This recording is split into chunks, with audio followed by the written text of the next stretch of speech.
The Portfolio Composer, episode 195. You're listening to the Portfolio Composer podcast with your host and coach, Garrett Hope, where he teaches you what it takes to master the business end of writing music through mindset, marketing, and business skills. Make sure to sign up for the newsletter at theportfoliocomposer.com for exclusive offers, business insights, and information not shared on the podcast. And now, for this episode of The Portfolio Composer. When you create a copyright, you create something that's an intellectual property. It's as real as a physical property. Your right to control how that music is basically profited from actually has a legal existence in the United States. And if you really pay attention to the laws of the United States of America, if you own property, the laws of the country tend to favor you. This episode is brought to you by Dorico, the music notation software from Steinberg. Just released, Dorico Pro 2 is a major new version, including features for musicians working in film and TV music and in jazz, rock, and pop.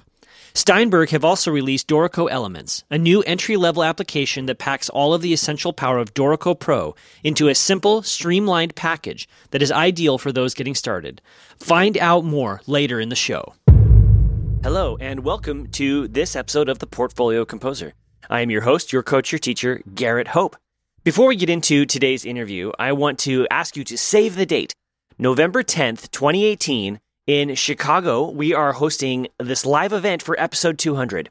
It'll feature Stacy Garrett, the incredible Chicago-based composer, the Gaudete Brass Quintet, and violist Michael Hall, including a premiere of the new piano arrangement of Krakatoa, the violin concerto that Stacy wrote for Michael. In order to get the details and get ticket information, you need to be on the Portfolio Composer mailing list. So go to theportfoliocomposer.com, and right there on the front page, as you scroll down, you'll see opportunities to join the mailing list.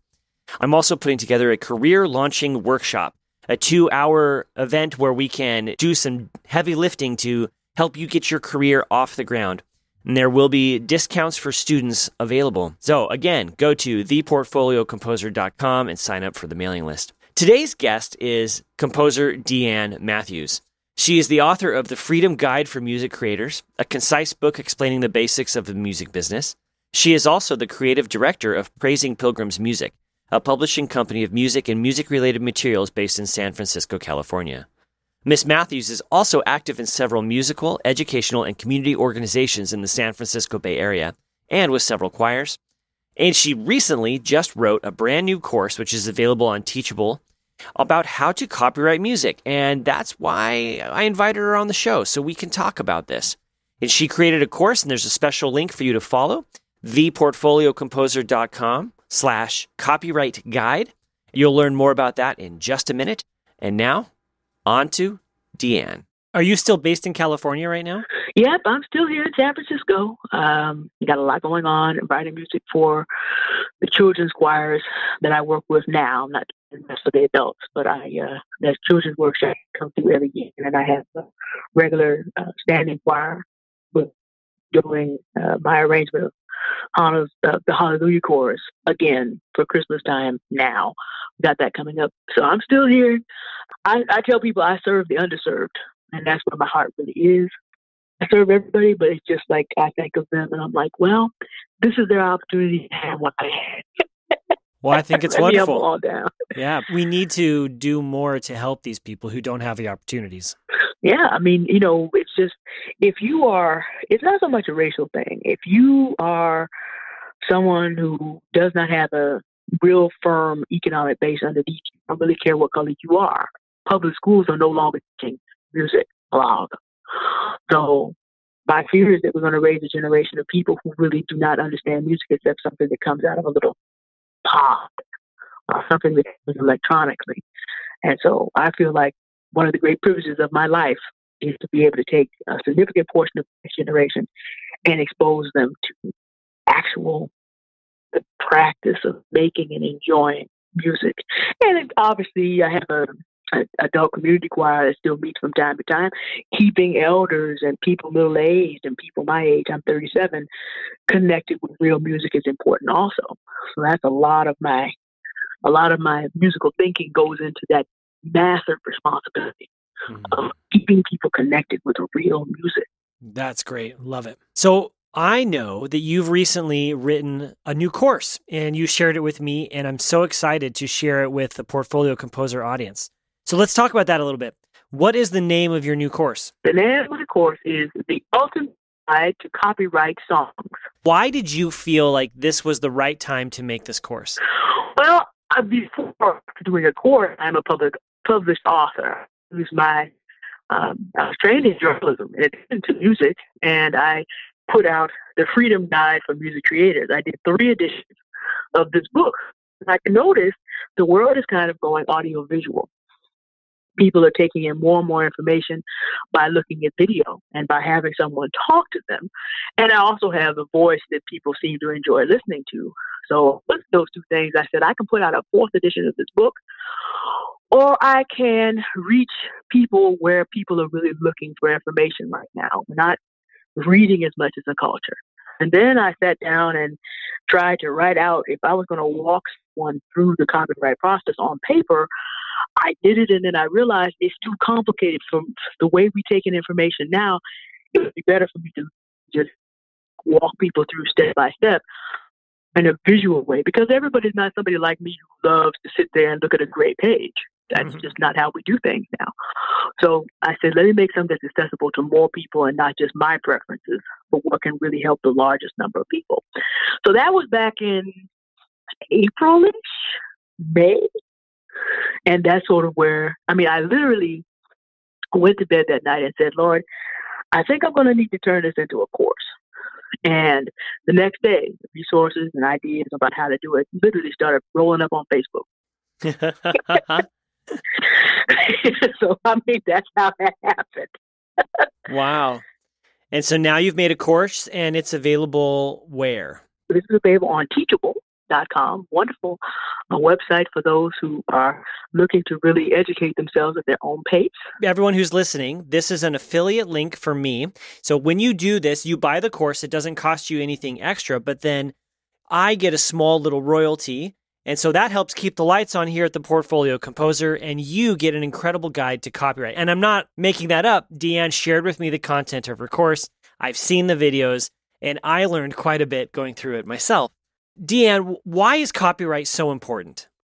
Well, essentially, if you are interested in having money with music, I'm just saying, not everybody is. If you're interested in, let's say I don't know, you have a portfolio of music, because we're talking about portfolio composers, and you want to earn a significant amount of your revenue from doing music, which I think is the dream of many of the musicians.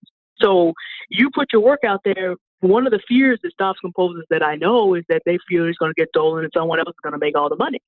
Well, the reality is the right to copy, publish, and distribute that piece of music is all lined up in copyright. So when you create a copyright in the United States of America and many other countries now, you create something that's an intellectual property. It's as real as a physical property. Your right to control how that music is basically profited from actually has a legal existence in the United States. And if you really pay attention to the laws of the United States of America, again, it's not a racial issue in this sense. If you own property, the laws of the country tend to favor you. Mm-hmm. If you do not own property, the laws of the country tend not to favor you. Now, in 1789, the only properties acknowledged by law were physical properties, real estate, and some other things. In 1790, the United States came along and said, well, we want inventors and people who are coming up with new ideas to stay here. So let's create intellectual property. And when we come to music, art, and books, they're the easiest one to think about, they made these things a property under the law that you can own and control and profit from. James Madison has his plantation at Montpelier. You may not be able to own that, but you could go create a song about it and profit from it because of this thing called copyright. Mm-hmm. There's no money being made, significant money in the music industry. Obviously, if you go out on the street and you busk, you can make a little money, but you can only do that as long as someone else doesn't copy what you have and then release it, and then you're out of business. Right. So when we talk about the business part, and we talk about the legal part, and we talk about the might this country has created from ideas, a lot of that comes down to the copyright piece. Now, obviously, there's the patent piece and the trademark piece. Right. But for those of us who are creatives, copyright, it is like that piece that allows us to really be able to build a business, to actually run effectively as a business, as opposed to just basically busking. Yeah. Beethoven basically had to write his things and go, put it out to the highest bidder. And if you read his biography, he got so mad because people would always be copying his stuff and doing it wrong. But there was nothing he could do. We can do something about it, and that's through protecting that copyright. Yes. And I'm so glad you've said this.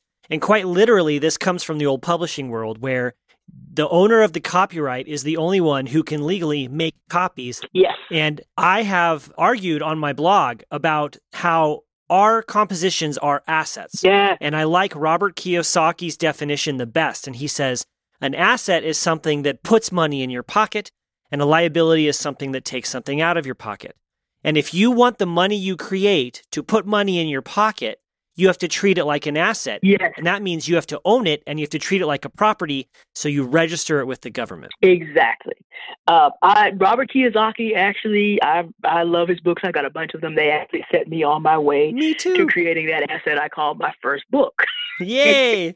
Thank you, Robert. Which is what has put us on the course of getting to talk about this course. Yeah. Because, again, you have to look at the legal structure of the United States of America allows you to sit down and write something on a napkin and turn it into an asset. Made fun of the dot-commers because, they had all their business plans on. People talk about they wrote on a napkin and made $1 million. I'm like, don't hate. Learn how to do that. If you create something like a piece of music that people want to listen to, you've essentially done. This is as close to as any mortal human like ourselves will ever be to being able to literally create money out of nothing. Mm-hmm. I mean, we can't do Genesis 1. God is always going to be who he is. But the first thing that a human being can get to is you literally, as a composer, you can create music where none existed. And then, because of the laws of that, they create money out of it. But that part, I don't think we talk about it much because I think many of us as artists are uncomfortable with that idea. But on the other hand, you want to eat. Yeah. You want to be able to support the family. Yes. You don't want to have to work 2 jobs and then always be composing at the last minute. And then your composing time is now being competed with your wife, your children. Some people are raising their grandchildren. You've got all kinds of different situations. If you want that art that God gave you to be able to flourish to its extent. And then, all of us aren't going to live as long as Haydn did either. He lived to be a very old man, wrote 100. Not all of us had that much time. So if you want to transition into doing what God gave you to do, then you need to make some money off of what you do. You have to do it within the framework of what this country provides, which is actually a very generous framework. But understanding and protecting that asset through protecting that copyright is the way that you have to.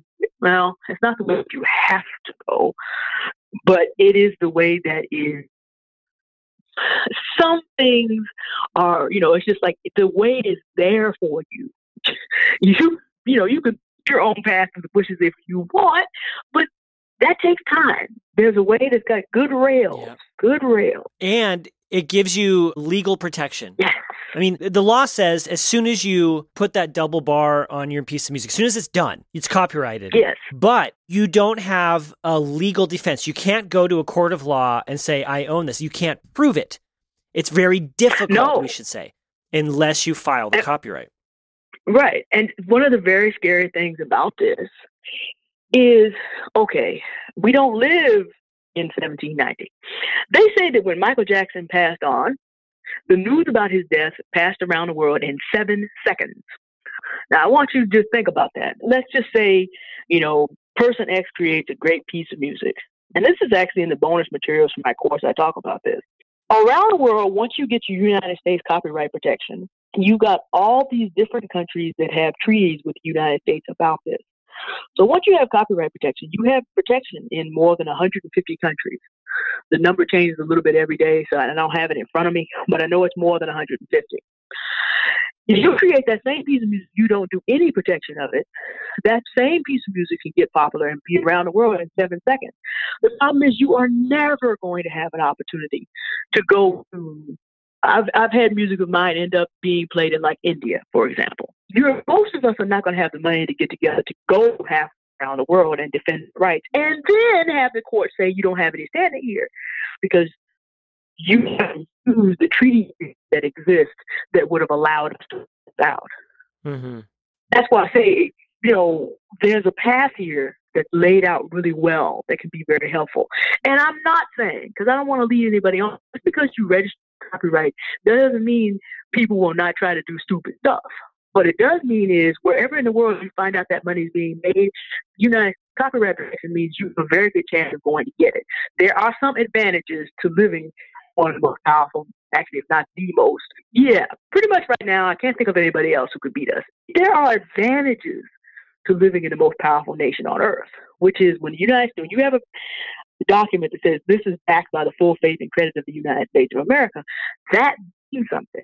You can go pick up. Yeah, well, it's not like our legal system is so different. Our model is based on the English common law model, just like Canada's is. And so many of these countries, through these treaties, our copyright laws are extremely similar. Yes, they are.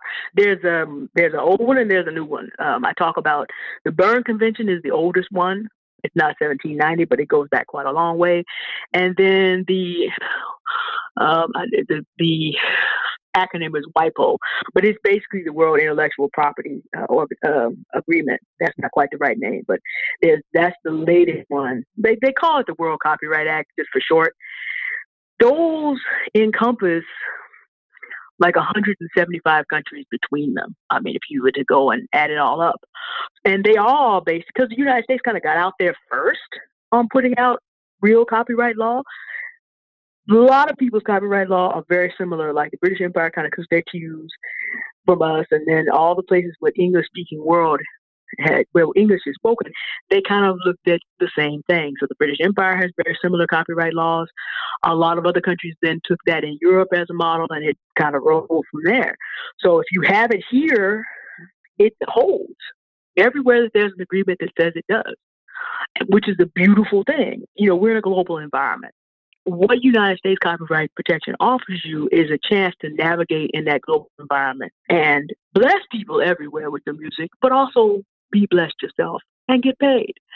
That's the first step. It's not the only step, but if you don't do that one, it's like trying to build a house that doesn't have a good foundation on it.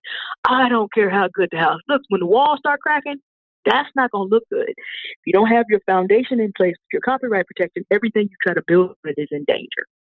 Because at the end of the day, you can't prove that you wrote that. And someone else who knows will then go register your copyright, will go register it themselves. That happens too. Believe it or not.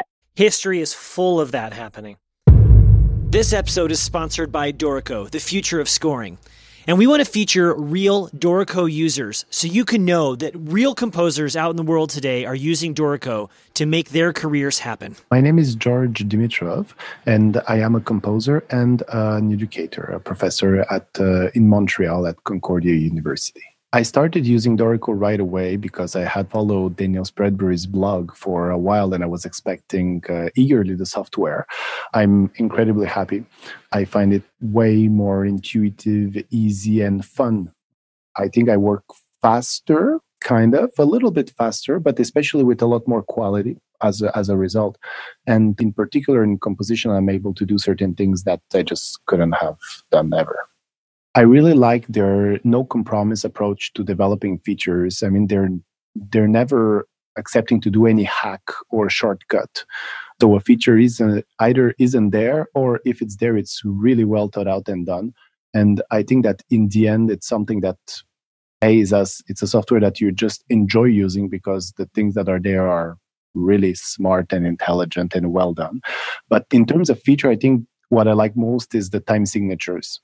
In Dorico, the music, the information about the music is separate from the information about display, how it is displayed, which means that you can on the fly change from any time signature to any other time signature, and it will automatically rewrite your entire music just with a single click, and it just works, and all the ties and rhythm notation is just perfect.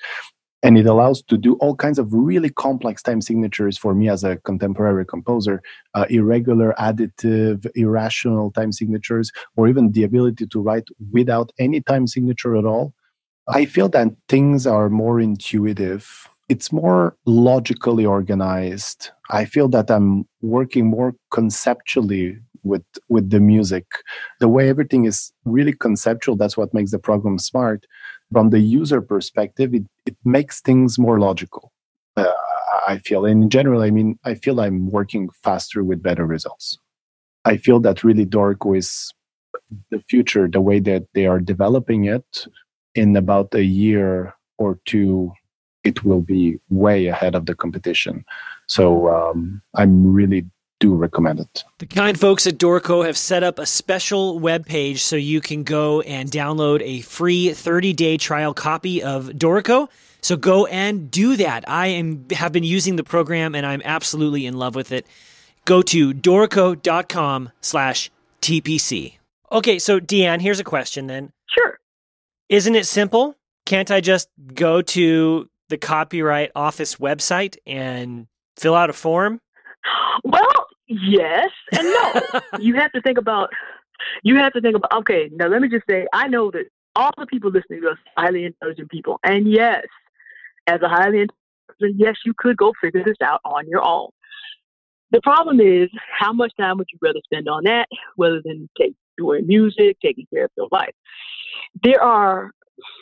Most of us don't deal with the complicated legal terms that go into working with copyright. And then if you do it on paper, you got, author, you kind of know what that is. Claimant, okay, there's terms that you have to work out. And yes, the Copyright Office has a wonderful circle of one, and if you have time to read all 14 pages and work your way, yes, you can do this yourself. If you get the Electronic Copyright Office, yes, you can do this yourself. Is it time effective for you?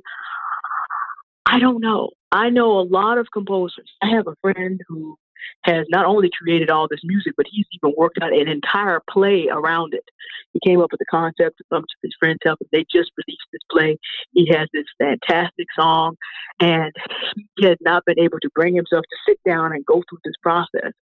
And so he missed this opportunity of all these people raving about this play and raving about this music because he has not had time to walk himself through all the processes. And we're talking about hundreds of dollars in missed opportunity for him, which cannot be gotten back. You only have one world premiere. Can he do it? Sure. Will he do it? Married, 2 beautiful children, working, creating. Will he find time to work his way through the terms? He could, but it probably would be easier if someone could break all that down and kind of walk with him step by step. And that's what this course provides. It's not one of those things where you can't figure this out. We're not talking, all people who compose are smart. You have to have a mind to be able to create and synthesize and break ideas and put them back out. It's not a question of can you do it, but is that the best of your time? And will you overcome, that feeling of, oh my gosh, what is this? In time to be able to really seize opportunity. Mm-hmm. So you kind of walk through the steps, you help clarify some of the issues, you define the terms, and then you clearly say, this is what you need to do. Mm-hmm. It's like having me there. I walk like I would do to any of the students that I have coached. I'm basically there to walk you through it step by step, screenshot by screenshot. We're in the Electronic Copyright Office. Then literally I'm going through page by page by page by page and showing you options that you do and things you can do inside, ways you can save money as you go, but also just what button do you need to press? There it is. It's in the upper left-hand corner. There it is. So you don't have to think so hard. All you have to really do is think about, like in the to a called standard versus single registration. You have to make decisions about how many pieces of music do I want to register and what type of registration. But I break down, okay, here are your choices, and here's some things you need to think about. And then you can go make this decision and come back. So you can make the important decisions about, okay, I have 500 pieces here. Which ones do I need to register? Or I have only one. Is there a way I can do this and keep the cost down for doing it?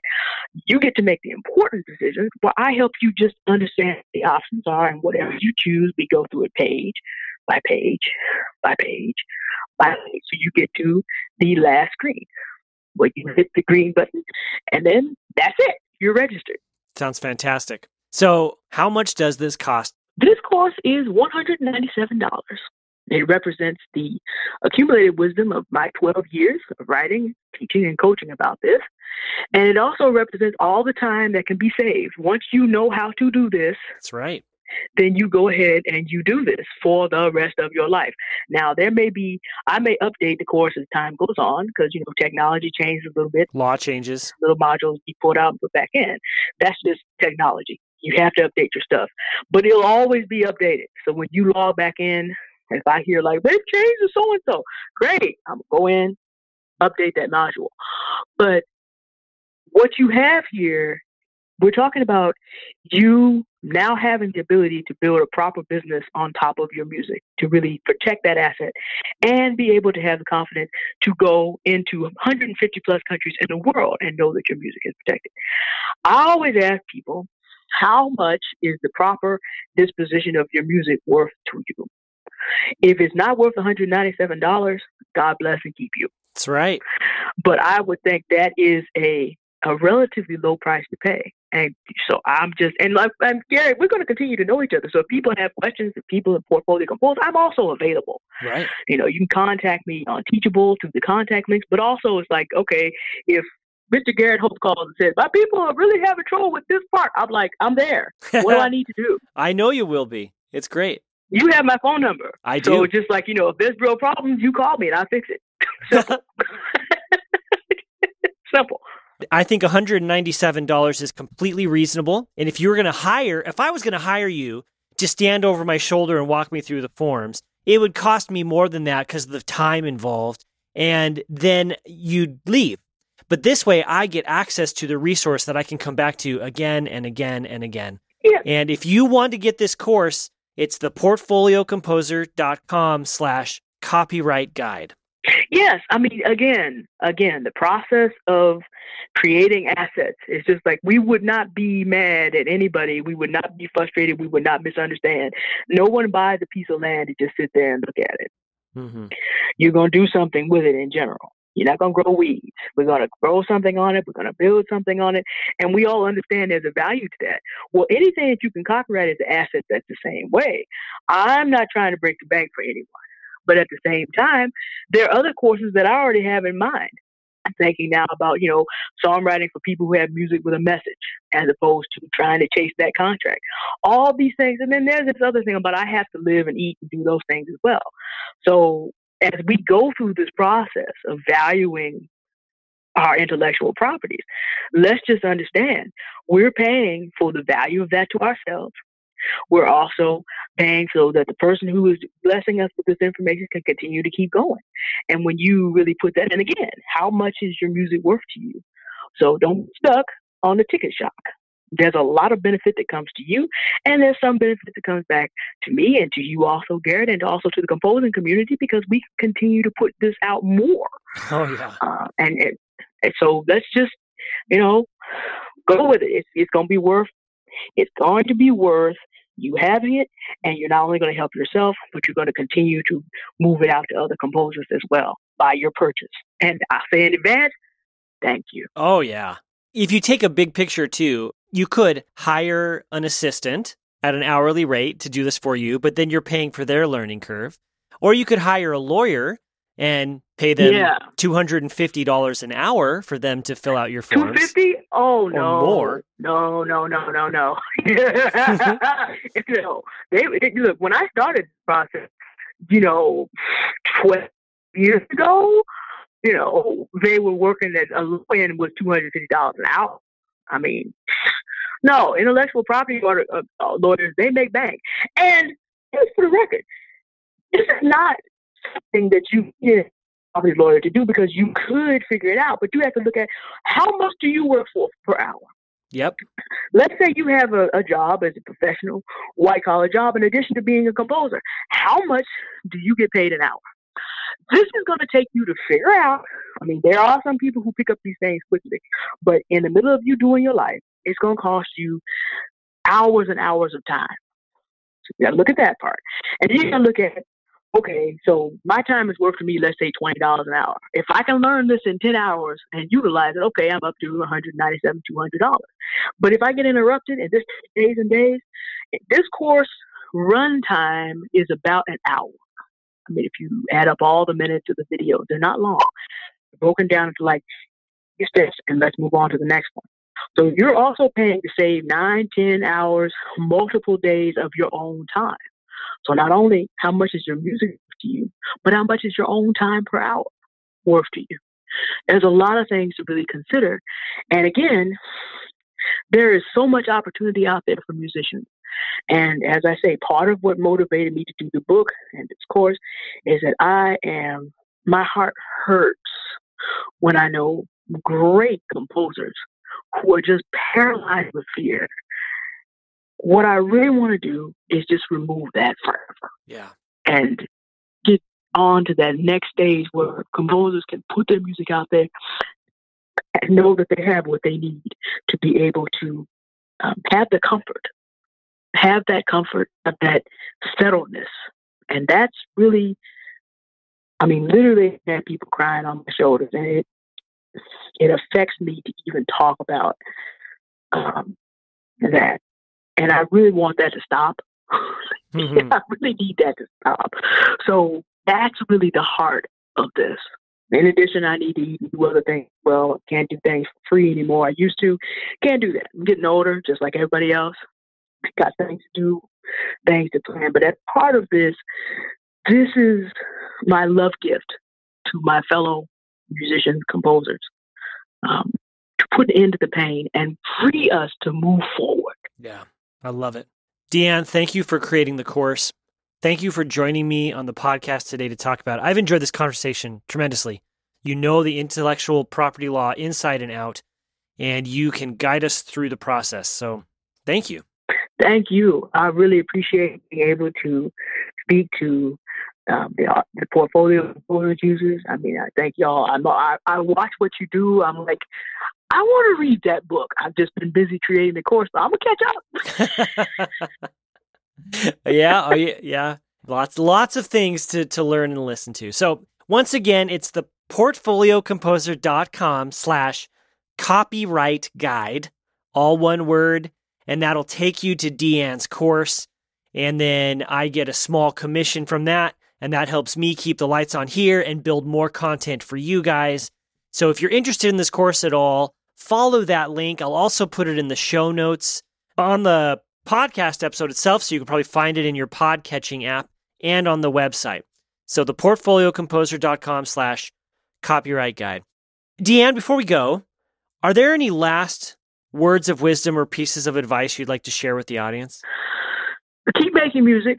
It's something that we don't realize because we have been skewed in our perception by people who manage to write one song and make all the money and so forth. According to Making Music Make Money, I believe his name is Eric Beale, 1 out of every 20 songs, or 1 out of every 20 compositions is the one that hits. So if you've written 100, then you got 5 good ones, and then the rest. Keep making music. And then when you see that the people that you serve, or the audience that you work with, are really responding to something, then you take that out and you make sure you register that for copyright protection. Make sure that you do that. You don't have to register every single work that you have, but your audience will tell you, okay, people are really listening to this. I need to protect that. That's a way to create a lot of music and not go broke. I wish I had known that 25 years ago when I first started really getting into composition. I didn't know any better. And so I ended up spending hundreds of dollars I didn't need to spend when I got into my 20s. No, Now, compose a lot of music, have a lot of people listen to it, see what people are responding to, and then protect that asset with copyright protection. That's some solid advice. Thank you. You're welcome. This episode is brought to you by Dorico, the music notation software from Steinberg. The brand new Dorico Pro 2 introduces best-in-class support for composing to picture. Using the same powerful new video engine found in Cubase and Nuendo, attach a video to your project. Play it back via the dedicated video window and see thumbnails in play mode. Add markers at crucial points in the action and display them in the score. Use the new tempo automation controls in play mode to line markers up with beats, or find a tempo for the whole cue. New tools in play mode allow you to edit the tempo and dynamics of your music graphically, applying default curves to provide more nuance to gradual tempo and dynamic changes. Add lanes for MIDI controllers and draw data to bring your music to life. With Dorico 2's new automation tools, you can add realism and nuance to the virtual performance of your music, taking it one step closer to the stage or concert hall without leaving your music notation software. And that's only the beginning. Check out the brand new Dorico website at dorico.com/TPC to find out more.